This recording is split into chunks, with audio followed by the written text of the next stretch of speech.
There was certainly an element of making my grandfather proud. It has been so much of his life's work, and I definitely hope that I have made him proud. Trooping the colour was Lady Louise. She was spotted in Windsor, I believe, at the weekends. What if the British monarchy's next great power move wasn't a coronation, but a quiet, strategic choice made in a hidden corner of Windsor Castle? A move involving a young royal most people have overlooked until now. This isn't just palace chatter. It's a story that set the royal world buzzing from Buckingham Palace to the streets of London. Lady Louise Windsor, once known simply as the polite, reserved niece of King Charles III, has suddenly found herself in the center of royal intrigue. It began with whispers not about scandal, but about a role no one imagined would be hers so soon. Picture this: in a private part of Windsor Castle, a letter long forgotten is discovered among the late Queen Elizabeth II's personal belongings. It isn't a will, it isn't a speech, it's a personal note addressed to no one in particular, but with a clear purpose, naming Lady Louise as a trusted future advisor to Catherine,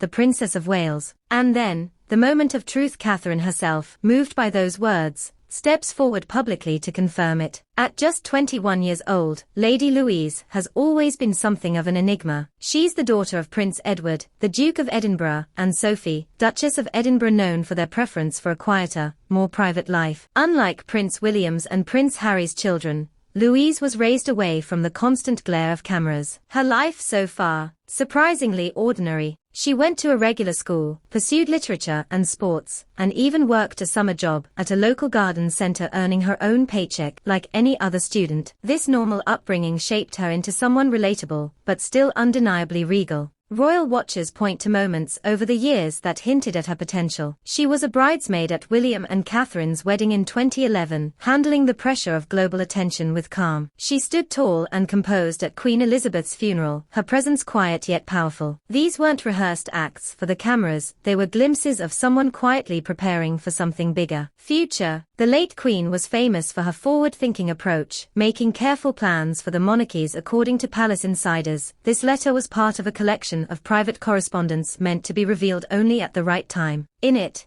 the Queen spoke of Louise's intelligence, humility, and balance of modern and traditional values, qualities she believed that would make her an ideal advisor to the future Queen Consort. It wasn't about titles, it was about trust. The revelation became official at a youth charity event. Catherine, in a heartfelt moment, spoke of the importance of having strong, loyal advisors during challenging times. Then, with warmth in her voice, she named Lady Louise as her future chief advisor. The crowd erupted in applause. Behind the scenes, Prince William nodded in approval, knowing this move would strengthen their team in the years to come. Catherine's choice wasn't about royal hierarchy, it was about character. Louise understands the pressures of royal duty without craving the spotlight. She's dedicated, grounded, and shares a deep personal bond with Catherine. They are connected not just by family, but by shared passions from equestrian sports to academic curiosity. Sources close to the family say the two often spend quiet moments together at Sandringham,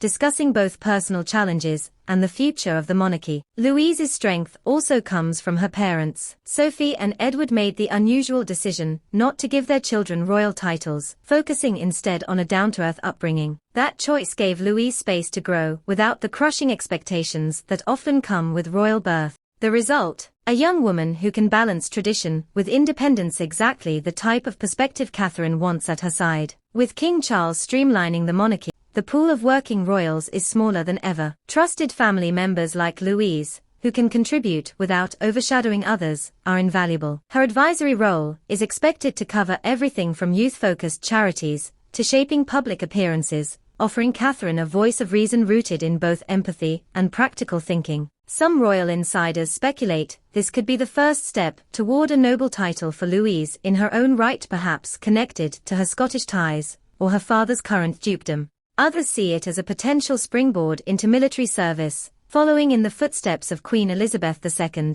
who served during World War II. Either way, this is more than ceremony, it's the beginning of a new chapter in the monarchy's evolution. Catherine's sudden withdrawal from public duties had already ignited weeks of fevered speculation, but this alliance with Lady Louise was the kind of palace intrigue the public rarely got to see. Behind the closed doors of Adelaide Cottage, late-night conversations stretched into the early hours. According to insiders, Catherine was more candid than she had ever been with anyone outside her immediate family. She spoke of her struggles, her fears for the monarchy's future, and most surprisingly her distrust of certain palace figures. Louise listened, not with the polite nodding of a junior royal, but with a quiet intensity that told Catherine she was truly being heard. The Princess of Wales, known for her careful, diplomatic public image, began to sketch a bold idea. If the monarchy was to survive in the modern age, it needed new blood not just in the literal sense, but in spirit. Louise's position was unusual. She wasn't in the direct line of succession in a way that carried heavy expectation. She was far enough removed to avoid constant tabloid harassment, yet close enough to the heart of the royal machine to understand how it truly worked. She also carried something Catherine valued above all else: authenticity. Louise didn't play the royal game for the cameras. She had been raised with a sense of grounded humility, a childhood of carriage driving with her grandfather Prince Philip, helping out in the stables, and living quietly in Windsor without an inflated security bubble. But in private, Catherine knew Louise possessed a sharp intellect and a remarkable sense of discretion. Two qualities rarer in royal circles than one might imagine. So, a plan began to form. Louise wouldn't just be a sounding board, she would become Catherine's chief advisor in all but name. If Catherine's vision was to take root, it would mean navigating and perhaps outmaneuvering certain entrenched palace figures. One source close to the royal household hinted that there had been resistance from senior courtiers to Catherine's increasing independence. These were individuals who preferred the monarchy to remain predictable, controllable, and tightly bound by protocol. But Catherine, dealing with her own personal health struggles and protecting her children from media frenzy, had begun to see the danger in letting tradition become a trap. In this climate, Louise's emergence wasn't just unexpected, it was threatening to those who preferred the status quo. The first real sign of their alliance came at the Trooping the Colour. Most eyes were fixed on Catherine's return to the balcony, radiant, smiling, and seemingly restored. But if you looked closely, you'd notice Louise standing just a step behind her, positioned perfectly within the frame of every camera shot. It wasn't an accident. Palace photographers know the drill. Every royal placement is deliberate. Catherine was sending a message. Lady Louise Windsor was no longer a background figure. And people noticed. Within hours, social media lit up with side-by-side comparisons of Catherine and a younger Louise. Some called it a passing of the torch. Others saw it as a warning shot to those who might challenge Catherine's growing influence.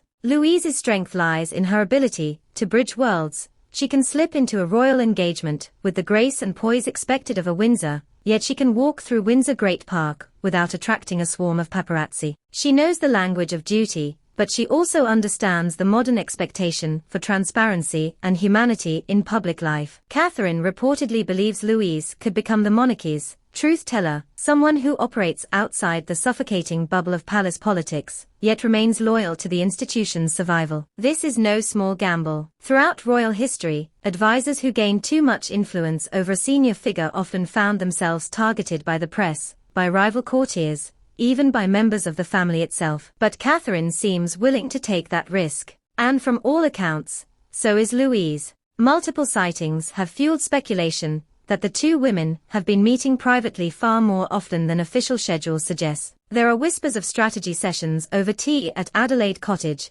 discussions on how to modernize charity work, and even plans for joint appearances that subtly shift public perception of the monarchy's future. Louise's influence may already be visible in Catherine's recent moves: more direct public messaging, bolder wardrobe choices that signal authority, and a new willingness to step slightly outside the bounds of traditional royal reserve. Of course, not everyone is celebrating this alliance. Behind the glittering facade of palace life, rivalries are as old as the monarchy itself. Some believe certain senior royals, particularly those with their own visions for the monarchy's direction, may see Louise as a complication. She isn't weighed down by scandal, she isn't politically divisive, and she's genuinely liked by the public. In the ruthless world of royal image management, that can make you a threat. And then there are the courtiers, the unseen operators, who can make or break a royal's public career. A new, young advisor with the Princess of Wales's ear. To them, that could mean lost influence, disrupted plans,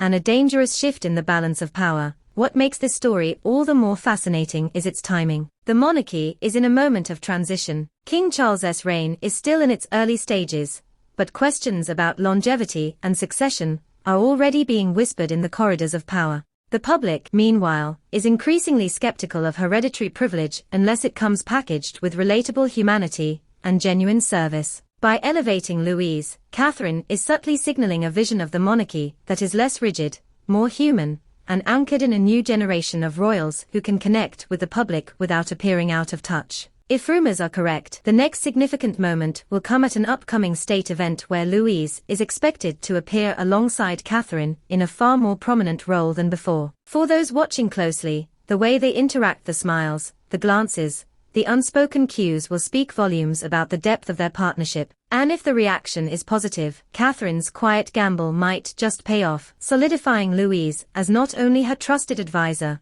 but also a future public leader within the royal fold. But here's the question: could Lady Louise Windsor, the once shy young woman in the back, or will palace politics and hidden rivalries crush this alliance before it fully blooms? One thing is certain: the next few months will reveal whether this is simply a friendship or the beginning of a royal power shift. If you like this video, please subscribe for more upcoming updates.